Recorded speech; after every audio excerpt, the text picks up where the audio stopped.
रासनगर गांव में थोड़े दिनों से एक खिलौने वाली माधवी खिलौने बेचने आने लगी। माधवी को चोरी करने की आदत थी। वो खिलौने बेचते समय जब ये देखती कि कोई देख नहीं रहा है, वो ग्राहकों का सामान चुरा लेती, तो कभी किसी सूने घर में घुसकर चोरी कर लेती थी। एक दिन की बात है जब वो खिलौने लिए घूम रही थी। खिलौने ले लो, खिलौने। अरे बेटी कुछ दे जा, बड़ी भूख लगी है। मेरे पास पैसे नहीं है, आज कोई भी खिलौना नहीं बिका। तेरे पास पानी है तो पिला दे। माधवी ने अपनी खिलौने की टोकरी में से पानी की बोतल निकाल कर दी तो बुढ़िया सारा पानी पी गई। माधवी को उस पर तरस आ गया। माई तुम्हें भूख लगी है, रोटी खाओगी? बुढ़िया ने हाँ में गर्दन हिलाई। अरे तुम अपना खाना मुझे दोगी तो तुम क्या खाओगी? उसकी चिंता तुम मत करो, मेरी कोठरी गांव से ज्यादा दूर नहीं है। वैसे माई बुरा ना मानो तो एक बात बताओ। क्या? तुम यहाँ हो इस हालत में? रे बेटी, मेरा इस दुनिया में कोई नहीं है। पति था, वो भी पिछले महीने चल बसा। कर्जदारों ने मेरे घर पर आकर कब्जा कर लिया, तब से यहीं पड़ी हूँ। कोई दे देता है तो खा लेती हूँ। अरे माई, ये तो अच्छा ना हुआ। ऐसा करो, तुम मेरे साथ मेरे घर चलो। सच्ची? तू फिक्र मत करना, तू मुझे सिर छुपाने को छत देगी ना तो मैं तेरे घर का सारा काम कर दूंगी। ठीक है, चलो चलो। रास्ते में मेरा भी इस दुनिया में कोई नहीं है, मैं अनाथ आश्रम में पली बड़ी हूँ। बड़ी हो गई तो उन्होंने भी भगा दिया कि जाओ अब अपने रहने खाने का इंतजाम खुद करो। तुमको इस हालत में देखकर मुझे अच्छा ना लगा। माधवी की छोटी सी कोठरी में जरूरत का सारा सामान था।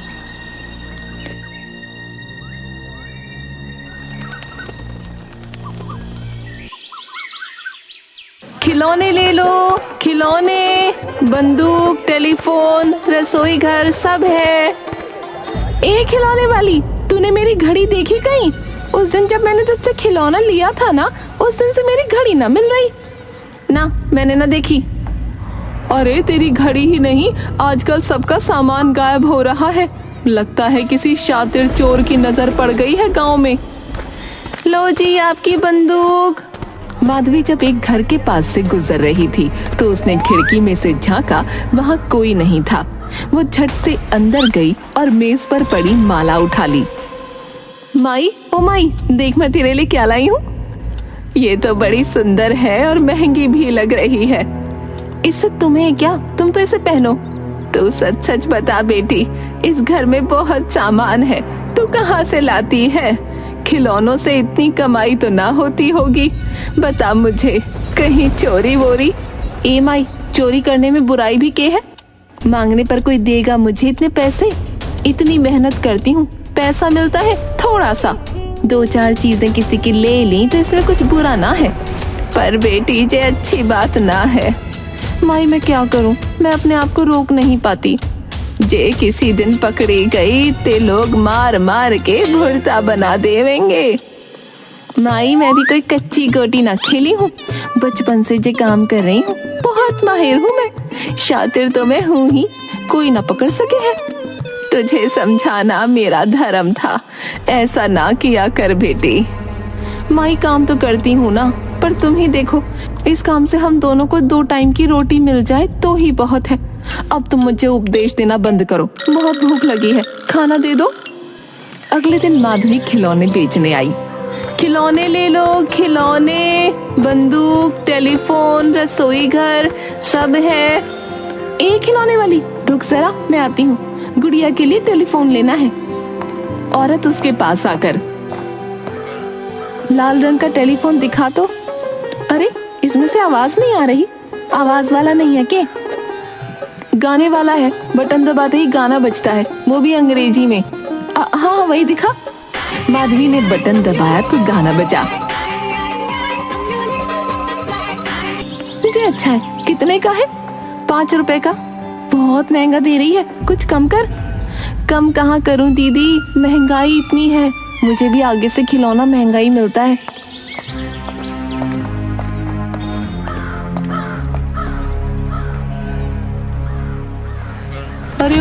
ये साड़ी तो मेरी है, बहुत दिनों से गायब थी, तेरे पास कहाँ से आई?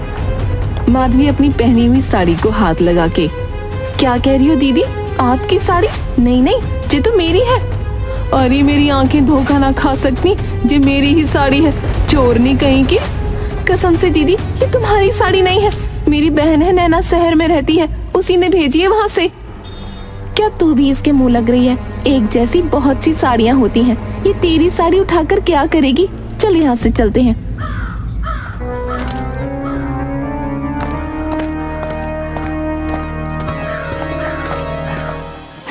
आई बड़ी मेरी साड़ी है। गांव में पंडित बैजनाथ माने हुए आदमी थे। उनका बेटा सोमनाथ कई वर्षों से शहर में पढ़ रहा था। अचानक उनकी तबीयत खराब होने पर वो शहर से गांव आया।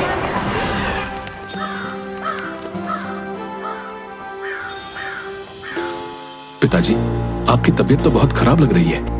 हाँ बेटा, अब तो खड़ा भी नहीं हुआ जाता। अचानक बैजनाथ गिर गया। डॉक्टर ने आकर देखा। आपको आराम की जरूरत है, अब आप बिस्तर से बिल्कुल नहीं उठेंगे बैजनाथ जी, समझ गए ना? वरना मैं कुछ नहीं कर पाऊंगा।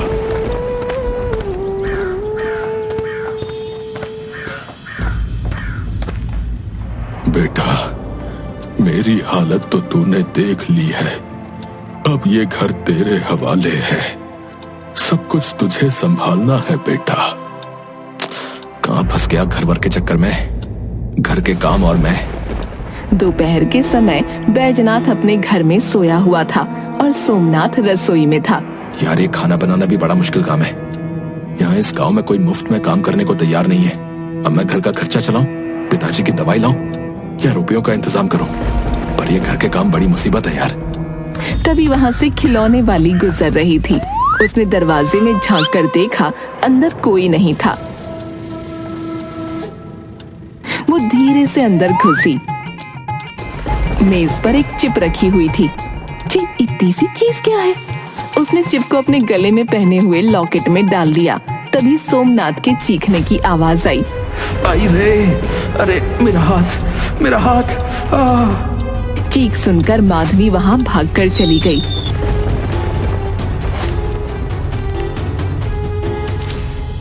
फिर सोमनाथ ने अपनी चिप को ढूंढा। अरे मेरा जीपीएस, ये कहां गया? ये कहां की लोकेशन है? मतलब मेरा जीपीएस किसी और के पास है।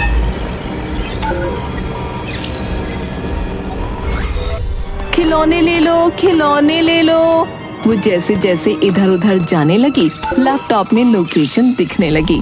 तो ये है चोरनी नंबर 1। मेरा जीपीएस मेरे ही घर में घुसकर ले गई। इतने में वो वहां से चली गई।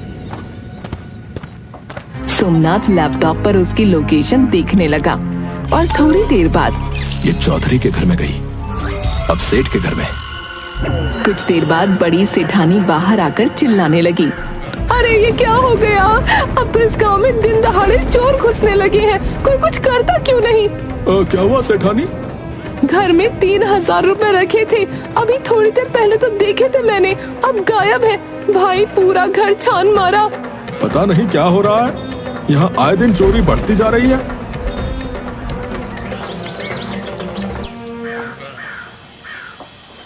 खिलौने ले लो। जरा आना तो। खिलौने बेचने के अलावा तुम्हें और क्या काम आता है? मेरा मतलब है घर का काम आता है? मुझे घर का सब काम आता है, पर मैं खिलौने बेचती हूँ। किसी के यहाँ काम करना मुझे अच्छा नहीं लगता। अच्छा लगे ना लगे, तुम्हें कल से मेरे यहाँ काम करना है, समझी? कहा ना तुमको मैं नहीं करती काम। तुमको तो काम करना पड़ेगा, वरना मैं तुम्हारी सारी पोल खोल दूंगा। और जो गांव वाले ना, पहले तो तुम्हें खूब मारेंगे, फिर पुलिस में देंगे, फिर वो भी तुम्हें पीटेंगी। जबान संभाल के, क्या फालतू बोल रहे हो? आवाज नीचे, मुझसे ऊंची आवाज में मत बोलना, वरना ठीक नहीं होगा। तुम कल दोपहर 2 बजे सेठ के घर में घुसी, वहां से रुपए चुराए, मेले में 3 घंटे रही, फिर थोड़ी देर बाहर वाले मंदिर में गई। तुम्हारे घर के बारे में बताऊं या तुम मेरे घर में कब घुसी वो बताऊं? के सबूत है चोरी मैंने की है? तुमने कब कहां चोरी की, तुम किस समय कहां थी, मुझे सब पता है। तुम जहां जाओगी मुझे पता चल जाएगा। बोलो, तुम्हारा किया सबको बता दूं? नाना भैया ऐसा मत करना, उस गरीब पर थोड़ा रहम करो। मेरे घर में बुढ़िया माई है, मेरे सिवा उसका कोई नहीं है। तुम जहाँ भी जाओगी मुझे सब पता चल जाएगा, समझी? भैया तुम अंतर्यामी हो के? हाँ, मैं सब जान जाता हूँ। अब तुम्हारी सजा ये है कि तुम सुबह से शाम तक यहाँ मेरे घर में रहोगी, घर का सारा काम करोगी और मेरे पिताजी की देखभाल करोगी, समझ गई ना? फिर उसका चेहरा देखकर, मैं जानता हूँ तुम बहुत चालाक हो, पर मेरे साथ जरा भी चालाकी की तो मैं गांव वालों को सब बता दूंगा। नहीं नहीं भैया, तुम फिक्र मत करो, मैं सब काम करूंगी।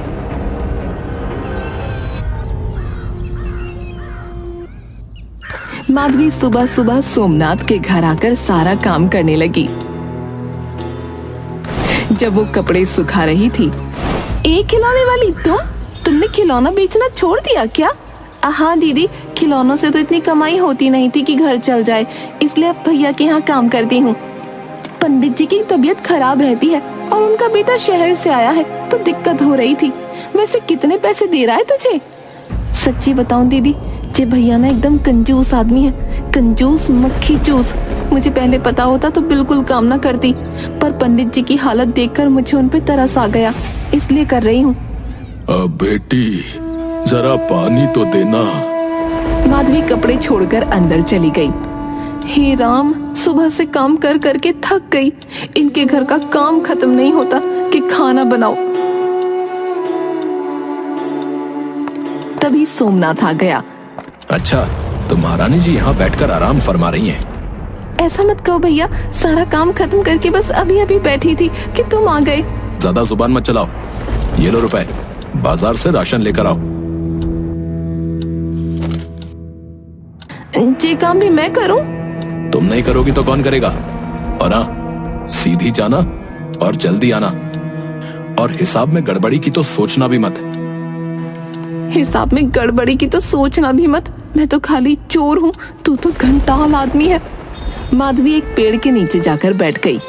चलो अच्छा है, इसी बहाने थोड़ी देर आराम करने को तो मिला। ना तो घंटाल ने अपने घर की नौकरानी बनाकर रख दिया है। अब तो जब मन करेगा तब जाऊंगी। फिर वो मेले में जाकर चाट खाने लगी। भैया बड़े मजे की चाट है तुम्हारी, एकदम चटपटी। बहुत घूम ली, अब उसके घर का राशन ले जाती हूँ। माधवी रिक्शे में बैठकर राशन ले आई। ओ महारानी, तुम राशन लेने गई थी या बनाने? पूरे 4 घंटे बाद आई हो, वो भी रिक्शे में बैठकर। इसके पैसे कौन देगा? तुम दोगे? तुम्हारे घर का राशन है। और जो तुम मेला घूम कर आई हो उसका? मेला? कौन सा मेला? मुझसे झूठ बोलना बेकार है। तुम जहाँ जितनी देर रुकी हो मुझे सब पता है। बरगद का पेड़, मेला, जिस दुकान से राशन लिया, सब। तुमको सब कैसे पता चल जाता है? कल से कुछ गड़बड़ की तो मैं बिना कुछ सोचे गांव वालों के पास पहुंच जाऊंगा। कुछ दिनों बाद। भैया मुझे पैसे चाहिए। कैसे पैसे? मेरे काम के। मैं यहाँ सुबह से शाम तक गधे की तरह लगी रहती हूँ, तो मुझे भी तो खाने के लिए रोटी चाहिए। मेरे घर में माई भी है, उसकी दवाई भी लानी है। वो मैं नहीं जानता, मैं अपने घर का देखूं या तुम्हें दूं? मेरे पास इतने रुपए नहीं है, मैं तुम्हें कुछ नहीं दूंगा। ये तो गलत बात है। गलत सही मुझे मत समझाओ, अब जाओ यहाँ से। माधवी उदास होकर वहाँ से चली गई। अरे बेटी, आजकल तो इतनी थकी हुई रहती है। बस ऐसे ही माई। अच्छा ये बताओ, तुमने खाना खाया? हाँ हाँ खा लिया। झूठ बोल रही हो, घर में तो कुछ भी नहीं था, सारे रुपए खत्म हो गए। मैंने कुछ रुपए तुझसे छुपा कर रखे थे, थोड़े दिन गुजारा चल जाएगा, तू चिंता मत कर। कुछ तो करना पड़ेगा। भैया मैं कल से यहाँ काम नहीं करूँगी, तुम मुझे मेरे काम के रुपए दो और मैं यहाँ से चली जाऊँ। अच्छा, फिर तुम भी जानती हो कि मैं क्या कर सकता हूँ। माधवी ने झाड़ू फेंका और नीचे बैठ गई। क्या कर सकते हो? तुम गांव वालों को बताओगे? जाओ बता दो सबको। क्या होगा? मुझे जेल जाना पड़ेगा ना, तो चली जाऊंगी। वो जेल तुम्हारे इस नरक से तो अच्छी ही होगी ना। यहाँ पूरा दिन फ्री फोकट में काम करो, वहाँ कम से कम 2 रोटी तो खाने को मिलेंगी। कहती हुई उसने गिलास उठाकर फेंक दिया। खबरदार, मेरा सामान फेंका तो। तुम अपना ये नाटक मेरे सामने मत करो। जब तक मेरे पिताजी ठीक नहीं होते और मैं यहाँ से नहीं चला जाता, तुम्हें आजादी नहीं मिलेगी, समझी? अबे चल, मैं अब तुझसे नहीं डरूंगी। अब तो चाहे जेल जाना पड़ जाए पर इस घर का काम नहीं करूंगी। तुझे मुफ्त की नौकरानी चाहिए, रुपया खर्च नहीं होता। नास पीटा कहीं का। जबान संभाल के, अब आगे कुछ भी बोली तो अच्छा नहीं होगा। तुम मुझे जानते नहीं हो, मैं तुम्हारे बारे में क्या क्या जानता हूँ। खाली जेल ही नहीं जाओगी, कोई तुम्हारी सूरत देखना भी पसंद नहीं करेगा। माधवी घबरा गई और झाड़ू उठाकर सफाई करने लगी। रोज रोज का नाटक लगा रखा है। दोपहर को माधवी सामान लेने गई तो रास्ते में महादेव का मंदिर दिख गया। वो मंदिर में गई। माधवी हाथ जोड़कर, हे भगवान, मेरा उस घंटाल आदमी से पीछा छुड़वा दो। मैं कभी चोरी नहीं करूंगी, सच्ची मैं छोड़ दूंगी। वो निराश होकर बाहर गई तो वहां माई मिल गई। अरे माई, तुम यहाँ? घर में जी नहीं लग रहा था तो मंदिर आ गई। दोनों वहीं बैठ गईं। कितनी थकी हुई लग रही है। तभी उसकी नजर माधवी के लॉकेट पर पड़ी। इतनी गर्मी में जे इतना बड़ा लॉकेट पहनकर घूमती रहती है। जे बचपन से मेरे गले में है, इसमें मेरे माँ बाबूजी की फोटो है। अच्छा देखा तो। वो लॉकेट खोलती है तो चिप दिख जाती है। जे कचरा भर कर रखा है इसमें। चिप निकालकर सड़क पर फेंक देती है और उस पर एक बैलगाड़ी चढ़ जाती है। अरे, लोकेशन क्यों नहीं दिख रही है? लगता है जीपीएस मतलब चिप खराब हो गई। हे भगवान। जब माधवी वापस आती है, तुम्हें कितनी बार कहा है, बाजार में घूमकर समय बर्बाद मत किया करो। यहाँ बहुत काम होता है और तुम मजे से बाहर घूमती रहती हो। माधवी चुपचाप अंदर चली गई। अरे, आज तो मैं बाजार गई ही नहीं, मंदिर गई थी। इस घंटाल को पता क्यों नहीं चला? मुझे भूख लग रही है, जल्दी से खाना लेकर आओ।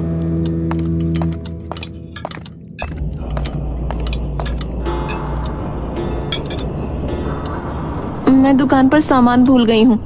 सोमनाथ ने उसे घूर कर देखा। मैं भी जल्दी से ले आती हूँ। उसने छत पर जाकर दरवाजा बंद कर दिया। शाम होने को आई, ये महारानी अब तक नहीं आई।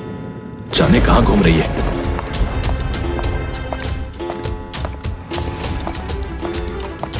आ गई महारानी। तुम्हें बस बहाना चाहिए बाजार जाने का। बाजार नहीं भैया, वो गांव के बाहर कांति की दुकान पर गई थी।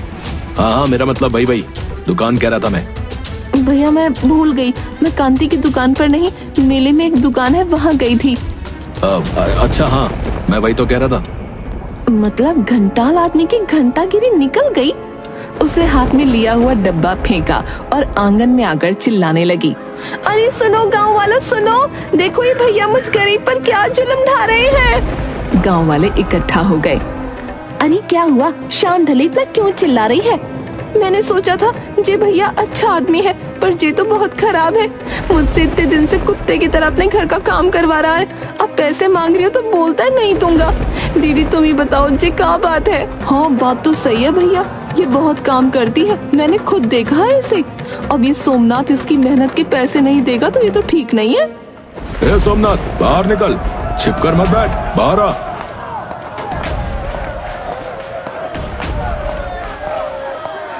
तुम लोग इसका विश्वास मत करो, ये बहुत चालाक है। ये तुम्हारे घरों में चोरी करती है, चोरी। देखो क्या कह रहा है, जो मैं चोर नहीं होती तो इसके घर में इतनी मेहनत क्यों करती? पूछो इससे।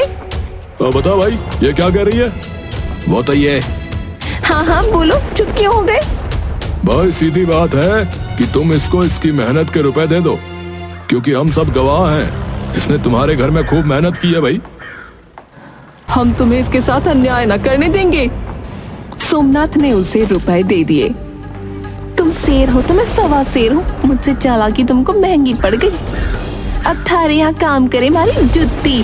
और एक बात बताऊं, आज तक जो भी करी किसी गरीब के ना की, जो ज्यादा होशियार बनता था ना बेईमान के ही की। ना तो पता कर लेना गांव में।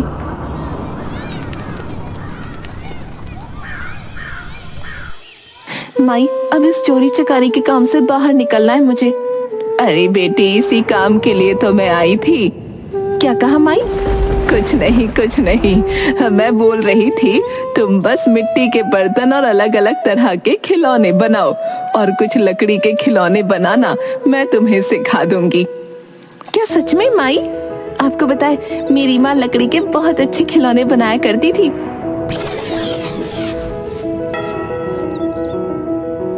माधवी अपनी माई से सब तरह के लकड़ी के खिलौने और बर्तन बनाना सीख लेती है और उससे अच्छी कमाई भी करने लगती है। माई, माई तुम कहाँ हो? कहाँ गई होंगी?